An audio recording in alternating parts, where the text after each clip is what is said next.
mo. You know what? You can sleep some more. Wala pa rin po ba si Super D, Tita Ronnie? Eh, bakit ang tagal naman po? Gusto ko na rin po bumalik kang Nainay. Alright. Let's go to your dad's office. Pop? Akala ko po dito po kayo mag-meeting. Change of plans, Leah. Okay. Tara. Sir, wait. What happened? Ba't kayo bumalik agad? Pumunta po kasi kami sa admin. Nagsabi na raw po sila earlier ka na Miss Carol na tatawag po sila kung may update. Kaya ko nga kayo pinapunta doon dahil gusto ko tayo ang maganap sa bata. Hindi na antay-antay lang tayo sa update. I won't accept this. Bumalik kayo doon! Maganap kayo! Hanapin niyo yung anak ko! Yes, sir.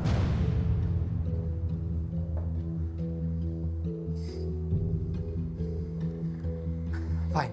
You know what? Ako maghahanap. Okay, no need to pause. No need to go anywhere. Dito si Leah. Super D! Nainay! Yeah. I understand.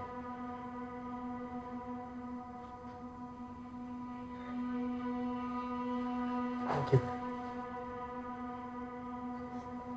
Yeah. Iya, anak. Iya, ano nangyari? Bakit bigla ka nawala? Alam mo ba, halos mamatay kami sa kakapanik siya kapag aalala sa'yo. Iya, okay ka lang? Iya. Bakit hindi ka pa-contact? Sorry po. Nalubot po kasi yung phone ko, pero magkasama lang po kami ni Tita Ronnie. Yeah, I was at the mall kasi kanina, tapos nakita ko mag-isa si Leah sa arcade. So sabi ko sumama na lang siya sa akin. But I was with my Nainay. Pero di ba mag-isa ka lang kanina dun sa claw machines? Habang naglalaro ka, I didn't see your Nainay there. Even your Uncle Tristan was missing in action. Amber. Dali mo muna si Leah sa office mo. Yeah, let's go muna. See you later, okay?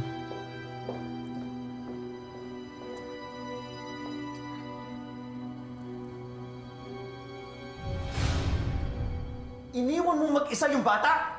Andun ako, Wilfred! Nakita pa nga ako ni Gian eh! Si Gian? Sir, napadaan lang din ako kanina sa mall.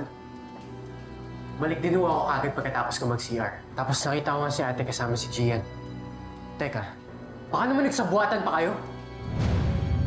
Tia, pinag-alala mo kami? Bakit kasi di ka nag-message sa akin? Di ba usapan natin, mag-a-update ka sa akin lagi?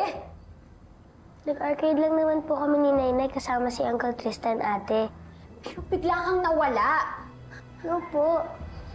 Sumama lang naman po ako kay Tita Ronnie. I wasn't lost po. Pero hindi nga namin alam na nakitita Ronnie ka. We were all worried sick. Dapat kasi hindi ka na namin pinasama sa nanay mo eh. Amber, hinay-hinay lang.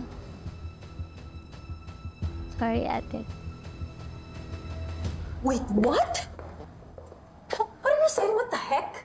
Teka, bakit pati ako nadamay, ha? Eh, di ba tinulungan ko kasi sa paghahanap kanina? So you were there? Eh, kanina ka pa rin dito sa office eh.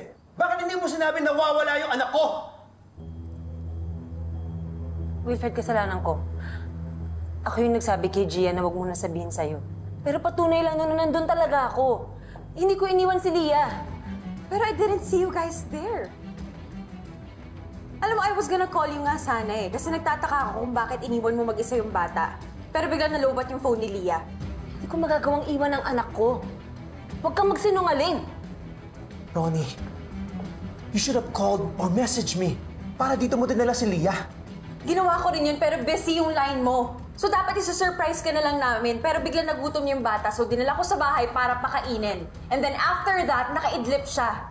That's the reason kung bakit ngayon lang kami. Kahit tanungin mo ba siya? Kahit tanungin mo pa si Leah. Kahit na dapat i-inform mo pa rin kami. Teka nga. Why are you acting na parang ako pa may ginawang masama? Eh, ikaw ito nagpabaya sa anak mo.